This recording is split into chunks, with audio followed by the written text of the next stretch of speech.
Jeff, it's good to be talking with you. Yeah, likewise. Hey, thanks so much for reaching out. Of course. We're here to talk about the film Didn't Die and your work on the film as editor, which is exciting. I'm sure you're pretty excited to have this movie going out into the world and starting at Sundance. Yeah, absolutely. So it's totally mind blowing.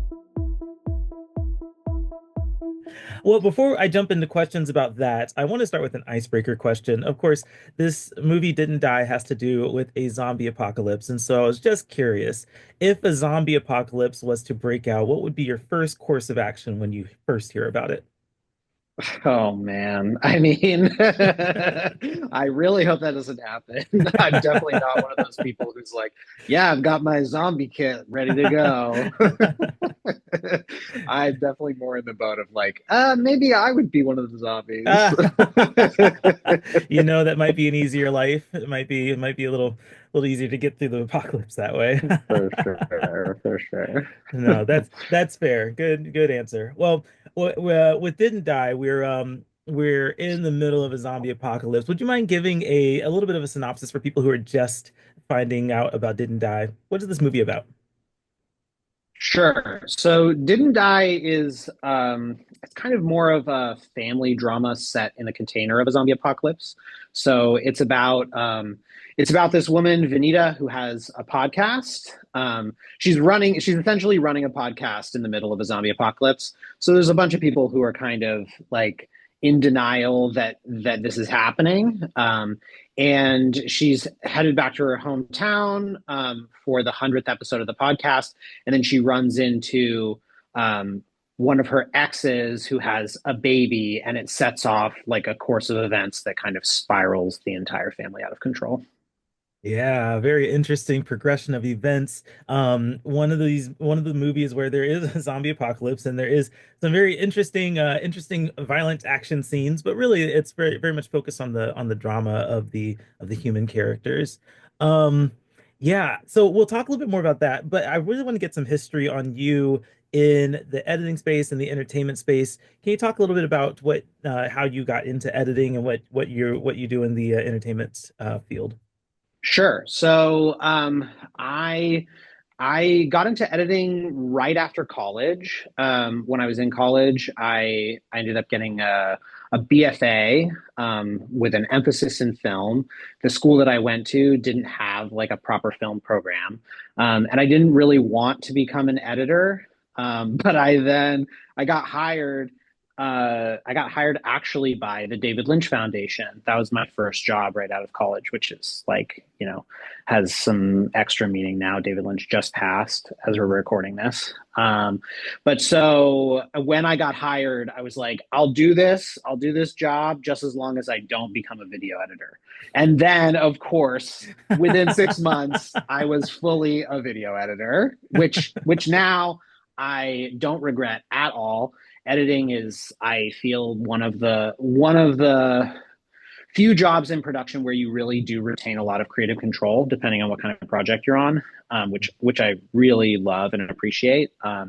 So yeah, I've done a lot of weird jobs. I mean, I worked for the David Lynch Foundation. I shot like bougie wedding videos for about 5 years. I've done commercial directing and editing and brand content and corporate work, just kind of like all over the map. I honestly, I even still have, I have a day job where I do essentially uh, post supervision for corporate work as well. So I edited. So I actually edited Didn't Die at night and on the weekends.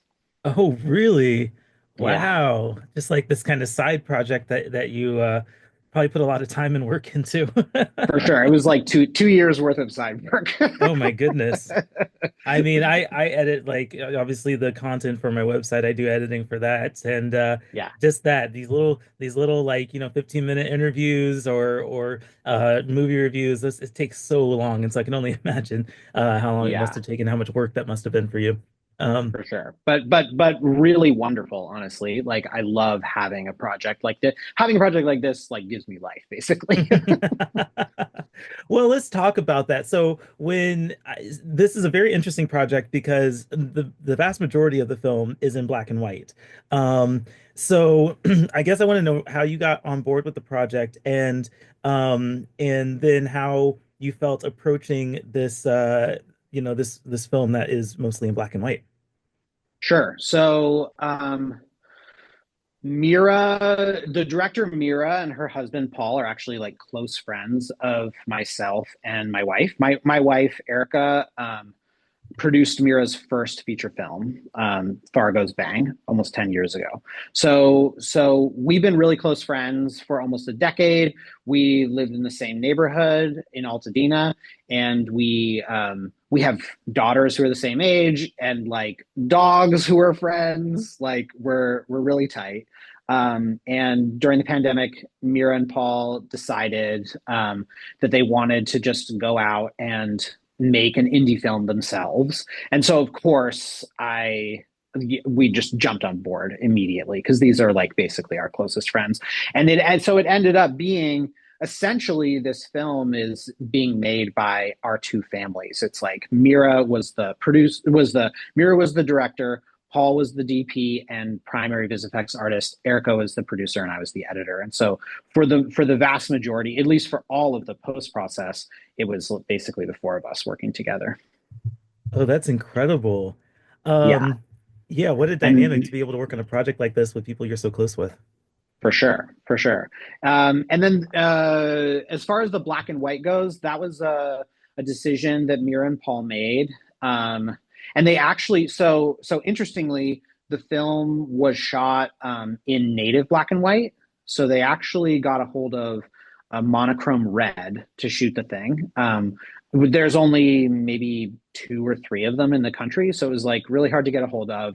Super interesting format, pros and cons for sure. But the biggest pro being that it has insane dynamic range. They could basically shoot in candlelight, and they were shooting in 8K. So for an indie project, having this massive format allowed for a huge amount of flexibility when we got into the edit, like an ability to just create coverage out of all kinds of different shots. You know, we could do all kinds of cropping and turning still frames into images and all kinds of stuff like that. Yeah, which is is definitely a selling point for going to see this in a theater, in a movie theater, having that kind of quality for an indie project like this.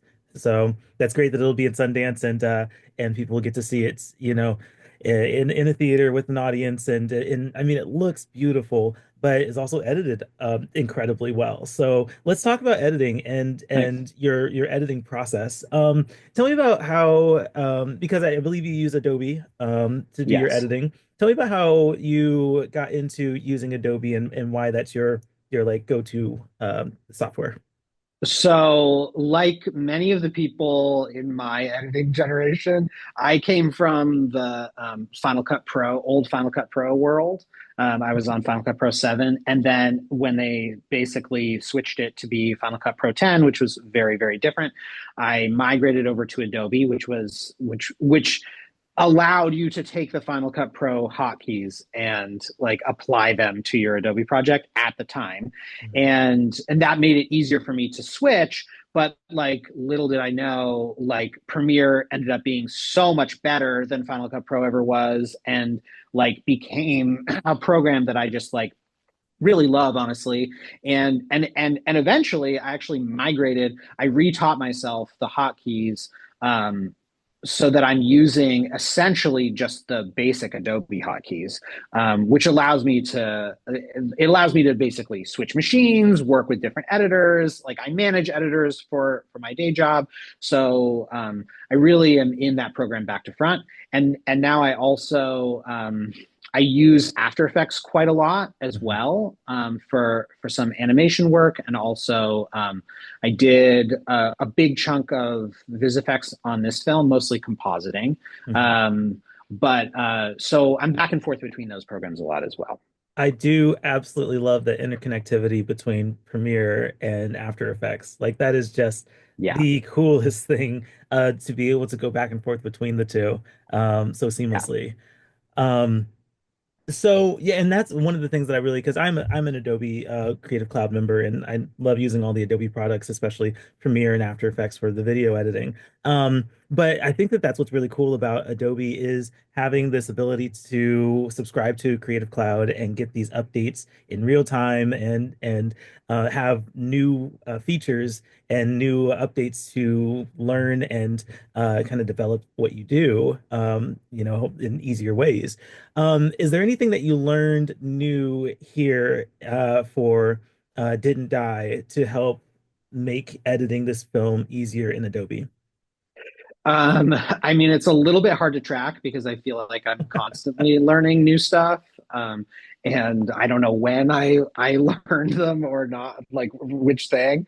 Um, but yeah, I mean, I agree. I really love the Adobe products, and part of having Creative Cloud that's so cool for me is that it includes, if you have the whole suite of products, it includes a bunch of products that you don't even necessarily you're not even necessarily using when you start, but then Mhm. as you get into it, you're like, oh, Mocha is included in After Effects. Oh, I can track these things so easily. This is all like included. So I absolutely have that experience all the time. And yeah, when it came to the VisFX, I was definitely like pushing what I normally would do into like I was definitely getting into a world that I hadn't really gotten into before with the level of compositing that I was doing. So yeah, some of the tracking, the I think I used the roto brush tool for the first time, Mhm. and a handful of things like that. Yeah, so with this movie, and maybe this is a weird question with the movie being in black and white, but like color grading isn't quite a thing with black and white, right? So like getting shots to look the same, was that something that was just kind of already there, or was there visual work that you had to do to like get the consistency with the shots? So actually, we did quite a lot of color grading, despite it being fully See, monochrome. that's why I thought of the question, and I'm like, is there color grading in There monochrome? This is a definitely learning is. There's a opportunity for ton, me. there's a ton of color grading actually. When it comes to color grading, I feel like the black and white was a really cool decision in terms of like the beauty of the shots. It definitely the difficulties that came with it. It's not quite it would be sorry. The difficulties that came with it were it's not quite as easy to do compositing, and tracking, and also color grading. Color grading is easier if you start with a colored image and then turn it black and white, because then you can be tweaking certain color channels. You can like pull down, you could like one of the things we actually had there are a handful of colored shots in the film. Not, I mean, the ending of the film is in color, but there was some of the footage of the film was shot in color, and they were able to do things like put a red filter over the black and white shot, over the colored version of the shot that like takes the sky all the way to black essentially. Oh. So there's all kinds of cool stuff like that. But yeah, we definitely did a lot of color grading, and there is kind of like a subtle color story that goes through the film where it starts like very, very neutral and a little bit more like with a little bit less contrast, and very slowly as you move through the film, the contrast increases and the image becomes like a little bit cooler and a little bit cooler until we get to the end. That's awesome because I feel like I noticed something like that, and it's almost kind of like it's like how the characters are kind of coming to clarity with the situation. It's interesting how you have that visual parallel with that. How cool! What a really really cool fun fact to like to know about the Yeah, movie. yeah, for sure. Um, So as a like I mentioned, this is a learning opportunity for me because I use Adobe as well. What advice would you give to someone who wants to get into film editing, short film editing or whatever? What advice would you give to them when using Adobe products? I would say I mean, for somebody who's just getting started, I would say just get into it. Like, just get in there and start messing around with the program. That's the way that you learn. And nowadays, when I was first learning to edit, I was working in an office where I had an editor who was way more experienced than me. So anytime I had a question, I would just like yell to the other room, like, "How do I do this?" But nowadays, you can do that just with YouTube. Mhm. Like, I would say it can be really overwhelming if you try and like, for me it's really overwhelming if I try and just take a course and learn a bunch of things. It's way easier for me to learn in context. So if I have a specific project and then I run into a specific problem, I'll look up how to do exactly that thing as I need to do it. And I feel like that is an easier way to get into it. You can just get started, and then when you run into an issue, look up how to do the thing. It's There's not just YouTube. There's also like the Adobe. Adobe has like a help like area online with a ton of Mhm. people on there like answering questions. So all of that is super super useful. And then the second thing I would say is I feel like there's this huge emphasis on organization when it comes to being an editor, and the organization aspect can be a little bit overwhelming and hard to figure out. And as an editor who doesn't have an assistant and does their own organization, I would say you only need to be as organized as doesn't essentially slow you down. Mm. So Interesting. organize it enough that you're not like messing yourself up and getting confused and losing track of things and slowing your process down, but you don't need to worry about organizing it to like the nth degree, because in the end you can actually end up over organizing. Interesting. That's a really good piece of advice. I love that. Thank you so much for imparting that insight. For sure. So I'm gonna bring this interview to a close, but I have one more question for you. Didn't Die is premiering at Sundance in Park City, and so my question is, when you get to Park City, what is the number one thing you need to do while you're there? The number one thing that I need to do in Park City is good question. I mean, for me, I would have said,